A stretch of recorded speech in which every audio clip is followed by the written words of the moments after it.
যে কোনো পরিস্থিতিতে জীবনকে সুন্দরভাবে উপভোগ করতে পারলেই জীবন সুন্দর। এটা হচ্ছে আমার daily blog, nothing special, but তার মধ্যে অনেক কিছু স্পেশাল আছে। আজকে ফুল ব্লগে আপনাদের সঙ্গে শেয়ার করব আমি সকাল টু নাইট কি কি করলাম সে সব কিছু। আসসালামু আলাইকুম, hello everyone, this is Silvi and I am from SRS stories. I hope you all are doing good. আজকে ব্লগ হচ্ছে ফ্রাইডে থেকে স্টার্ট করছি। ফ্রাইডে হচ্ছে আমাদের একটি দাওয়াত ছিল, সেদিন কিন্তু আমাদের বিবাহবার্ষিকীর দ্বিতীয় দিন ছিল। তো আমি আর রিফাত হচ্ছে দাওয়াতে গিয়েছিলাম, দাওয়াত থেকে দেন বাসায় আসলাম। বাসায় এসে সন্ধ্যার পর হচ্ছে এই চুড়ির আলনাটা গোছাচ্ছি, যেটা আমাকে বিবাহ বার্ষিকীতে রিফাত গিফট করেছিল। সবাই তো শুধু রিংই দেখছে, কিন্তু এই সুন্দর গিফটটা কিন্তু কেউ দেখছে না। এটা হচ্ছে চুড়ির আলনা, যেটা রিফাত আমাকে গিফট করেছে। করতে বসেও শান্তি নেই, দেখেন কারেন্ট চলে গেল। এই কারেন্ট চলে গেছে, এখন আর কি করা, একা একা বসে অন্ধকারে মশার কামড়ে আমি হচ্ছে বাকিটা কাজ করে ফেললাম। এরই মধ্যে আবার কারেন্ট চলে আসে। অন্ধকারের মধ্যে কি ভিডিও করব তাই আর করা হয়নি। দেন কারেন্ট আসলে আবার কয়েকটা ভিডিও ক্লিপ নিয়েছি, যেটা আপনাদের সঙ্গে শেয়ার করছি। আমার এই চুড়ির আলনায় আমি সবগুলা চুড়ি গুছিয়ে রাখছিলাম, কিন্তু সব রাখতে পারিনি, কারণ আমার অনেক বেশি চুড়ি আছে। তাও পছন্দ মতো কিছু চুড়ি রাখলাম। এরপর হচ্ছে আমি একটা পিয়ার আনবক্সিং করছি, যেটার মধ্যে আমার অনেক পছন্দের একটি খাবার রয়েছে। আমাকে পাঠিয়েছে বাহারি কম্বো ফ্রম ভোজন ভাইবস। এটা হচ্ছে ওনার ফেসবুক পেজের নাম। অনেক ধরনের চিপস রয়েছে, বিভিন্ন টেক্সচারে, বিভিন্ন কালারের, বিভিন্ন নামে। সঙ্গে আবার একটা মশলাও রয়েছে, তাদের স্পেশাল মশলা। বাই দ্য ওয়ে, তখন কয়টা বাজে জানেন? তখন হচ্ছে 2:30টার বেশি বাজে, আমি যখন এটার ভিডিও শুট করতেছিলাম।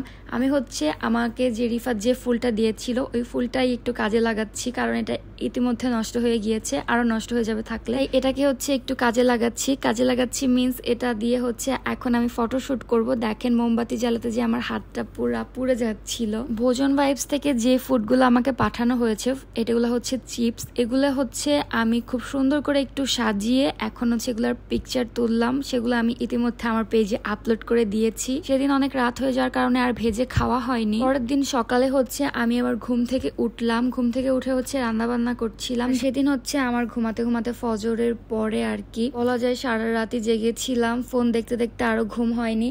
তারপর হচ্ছে আমি উঠেছি 12টার একটু আগে আর কি, তখন হচ্ছে উঠে রান্না বান্না শুরু করলাম। বাসা সবাই লেট করে ঘুম থেকে উঠে, তাই আর কোনো প্রবলেম হয় না এ বিষয়ে। খারাপ অভ্যাস হয়ে যাচ্ছে রাত জাগতে জাগতে, এটা ঠিক করতে হবে। ভেরি সুন আমি ঠিক করার চেষ্টা করব। আজ হচ্ছে আমি বানাচ্ছি ধনিয়া পাতার ভর্তা। এখানে আমি আজ চিংড়ি মাছ দিয়েছি, একটু ইউনিক ভাবে করছি আর কি।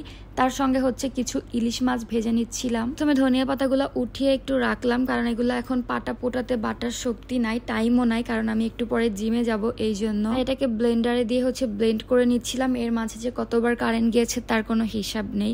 তারপর হচ্ছে আমি আলু দিয়ে চিংড়ি মাছ দিয়ে একটু ভাজি করছিলাম, এটা রিফাত বেশ পছন্দ করে। তো রান্না বান্না শেষ করে আমি হচ্ছে জিমে চলে যাই। সেদিন জিমে যেতে যেতে 2টা বেজে গিয়েছিল, 2টা আড়াইটা আর কি। যে কোনো পরিস্থিতিতে জিমে যেতেই হবে, জিমে না গেলে আরো বেশি খারাপ লাগে। দেন জিম থেকে এসে একটু ফ্রেশ হয়ে আমি হচ্ছে লাঞ্চ করে নিচ্ছিলাম সন্ধ্যার আগে আর কি। আমি খেলাম ওটস আর হচ্ছে আম, যেটা ছিল ওটাই খেয়েছি। একটু কিছুক্ষণ রেস্ট করে আমি হচ্ছে 7টা সাড়ে 7টার দিকে আর কি এই যে ভোজন ভাইবস থেকে আমাকে যে চিপস গুলা পাঠিয়েছে এগুলা ফ্রাই করছি। কালকে থেকে মাথায় ঘুরছে এগুলা কখন খাবো, কিন্তু সময় পাচ্ছিলাম না, তাই হচ্ছে এখনই এগুলাকে ভেজে নিলাম। আর এগুলা ভাজতে কিন্তু কোনো একটা আহামরি সময় লাগে না, খুবই অল্প পরিমাণ তেলে সামান্য জালে হালকা করে ভেজে নিলেই কিন্তু হয়ে যায়। আমার একটু আজ বেশি ভাজা হয়ে গিয়েছে, আসলে প্রথমে আন্দাজ করতে পারছিলাম না। তারপর হচ্ছে আমি বুঝতে পেরেছি যে এটাকে একদম অল্প কিছুক্ষণ তেলের মধ্যে দিয়ে আবার সঙ্গে সঙ্গে উঠিয়ে ফেলতে হবে, না হলে হচ্ছে এগুলি পুড়ে যাবে। আর ভোজন ভাইবসে কিন্তু এটা আপনারা স্টুডেন্ট অফারে পেয়ে যাবেন, কম্বো করে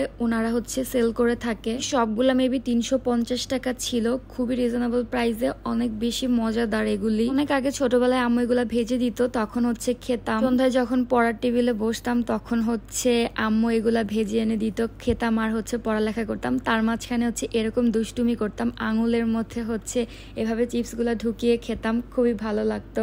এখন হচ্ছে সেই ছোটবেলার কথাটা মনে পড়ে গেল, তাই একই কাজ করছিলাম। আমি ভিডিও করছিলাম আর খাচ্ছিলাম, খেতে খেতে আমি বেশ অনেকগুলা খেয়ে ফেলেছি, আর বেশি একটা ছিল না। দেন আমি আবার এগুলাকে ফ্রাই করি। ফ্রাই করার পর হচ্ছে আমি এগুলাকে একটা বক্সে করে হচ্ছে উঠিয়ে রাখছি, কারণ এগুলো অলরেডি প্যাকেট কাটা হয়ে গিয়েছে। আর এগুলো আমি ভেজেছি রিফাতের জন্য, রিফাত বাসায় ছিল না তখন, তাই আর ও খেতে পারেনি।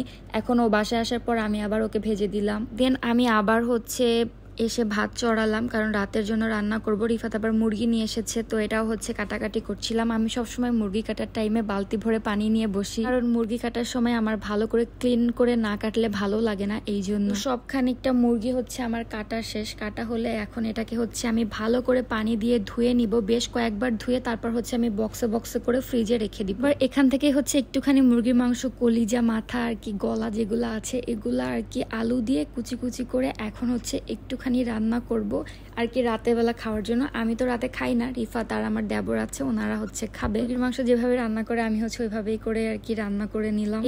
এই ছিল হচ্ছে আমার সারাদিন ফ্রাইডে অ্যান্ড স্যাটারডে ব্লগ আর কি। I hope you guys enjoy this video and let me know in the comment যে আমার ফুল ভিডিও তোমাদের কাছে কেমন লাগলো। Thanks for watching my video. আল্লাহ হাফেজ।